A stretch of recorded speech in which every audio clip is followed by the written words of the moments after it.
For no service issues, start by restarting your device.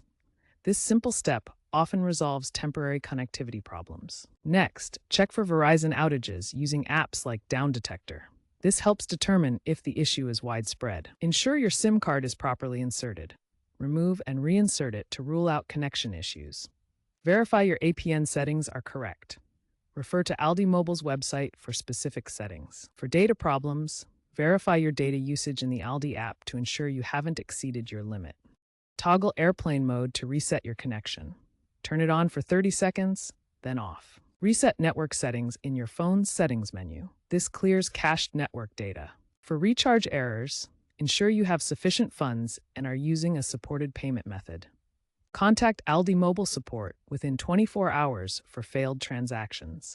Use the 24/7 app support or live chat. Remember, ALDI Mobile lacks auto recharge, so manual top-ups are required. If problems persist, escalate to customer service for faster resolution.